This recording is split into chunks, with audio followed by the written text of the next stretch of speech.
ఇక సొంత జాగా ఉన్నోళ్ళకే ఇందిరమ్మ ఇల్లు, సొంత జాగా ఉన్నోళ్ళకు ఇందిరమ్మ ఇల్లు తొలి దశలో అమలుకు సీఎం నిర్ణయం అంటూ కూడా చెప్పిన పరిస్థితి.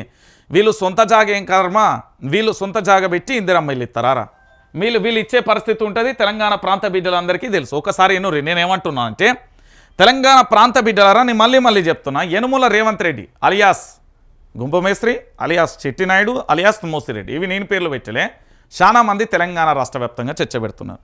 నేనేమంటున్నానంటే నిన్న మొన్నటి వరకు కేసీఆర్ కట్టిన ఇల్లులేమో కూలిపోయినాయి, కాలిపోయినాయి, సిమెంట్ లేదు, ఇసుక లేదు, కాంక్రీట్ లేదు, కూలితోనే ఇగో అయిపోయింది, ఇగో అయిపోయిందని తానే తందానా అన్నట్టు భజన చేసిళ్ళు.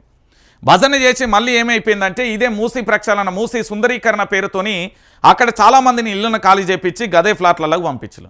ఆడ వాళ్ళకి అన్యాయం జరిగిపోయింది. ఇక్కడ కొత్త డ్రామా ఏంది లేపుతుండ్రంటే తెలంగాణ రాష్ట్ర వ్యాప్తంగా కాంగ్రెస్ పార్టీ అధికారంలోకి వచ్చి 365 రోజులు అవుతుంది. 6 గ్యారంటీలు అటకెక్కినాయి. పూర్తి స్థాయిలో వీళ్ళు చేసేది పీకేది ఏమీ లేదు కాబట్టి మళ్ళొక టాపిక్ డైవర్షన్గా ఇందిరమ్మ ఇల్లు కట్టడానికి ఎంత టైం పడుతుంది? తక్కువలో తక్కువ ప్రభుత్వ కొంప అయితే, ప్రభుత్వ బంగ్లాలు అయితే 6 నెలల ఫినిష్ అయితే ఏంది అందాల మేడ లెక్క కనబడతాయి. కానీ పేదోడు ఇల్లు కట్టడానికి మాత్రం సంవత్సరాలు జాగా తీసుకుంటూ వస్తారు. సొంత జాగా ఉన్న వాళ్ళకే ఇందిరమ్మ ఇల్లు అంటారు కదా. నేనేమని చెప్తున్నా అంటే మీకు ఎగ్జాంపుల్ చెప్తున్నా. ఇదే కొడంగల్ నియోజకవర్గంలో మా ముఖ్యమంత్రి యనుమల రేవంత్ రెడ్డి గారి సారథ్యంలో ఉన్న వాళ్ళ ఊళ్ళోనే దాదాపుగా ఒక 1500 మంది ఉన్నారనుకోరి. నేనేం చెప్తున్నా, కొండారెడ్డిపల్లెనో ఇంకేనో సరే 3000 మంది జనాభా వేసుకోర్రి.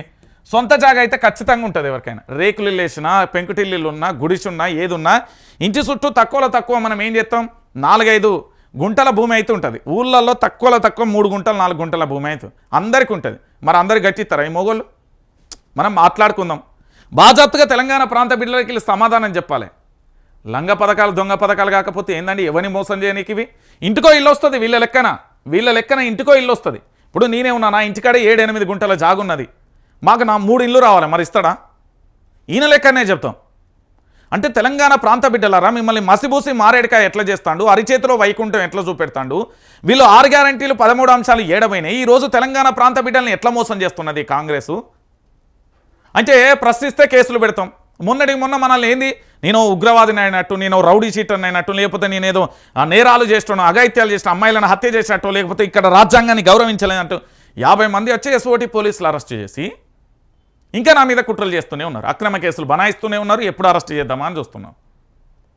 అంటే ఇక్కడ ప్రశ్నించొద్దు, నిజాలు చెప్పొద్దు, వాస్తవాలు చెప్పొద్దు. రేవంత్ రెడ్డి అనగానే జీ హుజూర్ అనాలి. ఆయన ఢిల్లీలో అంటాడు కదా పోయి జీ హుజూర్ అని, మనం అనం కదా.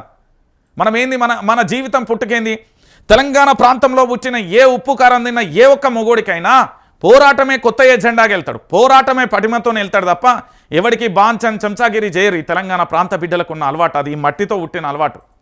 ఏంది అంటే ఇక్కడ పూర్తి స్థాయిలో కూడా చూడరు, నేను అమరుణ్ణి కానీ నేను బానిసను కానీ అని చెప్తారు. నేను అమరుణ్ణి కానీ నేను బానిసను కాదు, నేను ఎవరికి బానిసతత్వం చేయ, సావనైనా చస్తాం కానీ బానిసలం కాదని ఈ తెలంగాణ ప్రాంత బిడ్డలు అంటారు. వీళ్ళు ఇందిరమ్మ సొంత ఇంటి జాగున్నోళ్ళు అంటే ఇప్పుడు నా ఊరికే తీసుకుపోతాను, నేను మైకు పెడతా. నా ఊళ్ళో ఉన్న 4000 గడపలకు 4000 ఇండ్లు రావాలి. ఎంత అవుతుంది వీళ్ళ రాష్ట్ర బడ్జెట్? ఏ రాష్ట్రం నుండి తెస్తాడా? పాకిస్తాన్ నుండి తెస్తాడా? చైనా నుండి తెస్తాడా? ఆఫ్ఘనిస్తాన్ నుండి తెస్తాడా? అమెరికా నుండి తెస్తాడా? రష్యా నుండి తెస్తాడా? ఆస్ట్రేలియా నుండి ఏ నుండి తెస్తావా? నువ్వు ఎందుకు చెప్తారు ఈ ముచ్చట్లు? ఎవరిని మోసం చేద్దామని. మళ్ళీ చివరికి అల్టిమేట్గా ఏమైతే ప్రతి ఊరికి 5, 2, 3 వస్తాయి. అవి కాంగ్రెస్ కార్యకర్తలకు వెళ్తే అయిపోతాయి. మన తెలియని కథ. అందులో బీదోని పేదోని చూస్తారు, వాళ్ళకి ఇచ్చేస్తారు, అయిపోతుంది. అంటే నేనేమంటున్నానంటే మీరు అందరూ తెలుసుకోవాలి, తెలంగాణ ప్రాంత బిడ్డలు రాజకీయ నాయకులు అనేటోళ్ళు కమల్ హాసన్కు మించిన యాక్టింగ్లు చేస్తారు. మీరు మళ్ళా చెప్తున్నా, ఈ రాజకీయ నాయకులు అనేటోళ్ళు రజకర్ణ గోకర్ణ విలువిద్యలు నేర్చిన గొప్ప వ్యక్తులే రాజకీయ నాయకులు. మనలాంటి వాళ్ళం రాజకీయాలు వేయలేం. ఎందుకంటే పూర్తి స్థాయిలో మనం ఏంది అంటే తీపుగా ప్రతి క్షణం ఒక రంగులు మార్చంగా ఊసరవెల్లి కాదు కదా. మనం ఊసరవెల్లి కాదు, మనకు నీతి నిజాయితీ నిబద్ధత ఉంటుంది, అది మనందరికీ తెలిసిన విషయమే. కాబట్టి తెలంగాణ ప్రాంత బిడ్డలారా, నేను మళ్ళీ చెప్పేది ఏంటంటే రాజకీయ నాయకుని నమ్మకుర్రి. ఈరోజు మా రేవంత్ అన్న జిందాబాద్, అంతకుముందు కేసీఆర్ జిందాబాద్ అన్నారు, అంతకుముందు రోషయ్య జిందాబాద్, అంతకుముందు కిరణ్ కుమార్ రెడ్డి జిందాబాద్, అంతకుముందు చంద్రబాబు జిందా. ఎవడేం పెట్టిండ్రా మీకు? ఊళ్ళల్లో పోతే తన్నుకొని పడుకొని వస్తారు. ఇదే హైదరాబాద్లో ఏది మాజీ మంత్రి మల్లారెడ్డి ఉన్నాడా? బీఆర్ఎస్ పార్టీలో ఉంటాడు, ఈయన ఎమ్మెల్యేకి సంబంధించి. ఆయన ఏం చేసిండు? పూర్తి స్థాయిలో కూడా ఇద్దరికి వార్ నడిచిందా? వార్ నడిచిన తర్వాత చివరికి అల్టిమేట్గా ఏమైపోయింది? ఆయన పెళ్ళికి ఈయన వేయండు, వీళ్ళిద్దరు పోయే కార్డు ఇచ్చుకున్నారు, వాళ్ళు మంచిగా. మళ్ళీ మీ కేంద్ర పంచాయతీ అంటే నేను మళ్ళీ చెప్తున్నా, వీళ్ళ యాక్టింగ్ల కాడ మీరు ఆగం కాకుర్రి. నేను మళ్ళీ చెప్తున్నా తెలంగాణ ప్రాంత బిడ్డలందరికీ కూడా, ఇక మంత్రి పొన్నంకు మహిళా రూలక్ అంటూ కూడా చెప్పిన పరిస్థితి. ఏంది అంటే అడిగి పోయి అడుగుతున్నది అన్ని రకాలుగా, ఏంది మాకేమి ఇత్తలేవు, ఈ 6 గ్యారంటీల పంచాయతీ ఏంది, నీ కథ ఏంది, నీ లక్షణం ఏంది అని అడిగే కాడికి వచ్చింది. దాంతో ఇక ఏం చేయాలో దిక్కుదోచక అన్న నోట్ల నీళ్లు నమిలిండండి. నేను మళ్ళీ చెప్తున్నా కదా, అందుకే తెలంగాణ ప్రాంత బిడ్డలందరూ కూడా గుర్తుపెట్టుకోవాలి.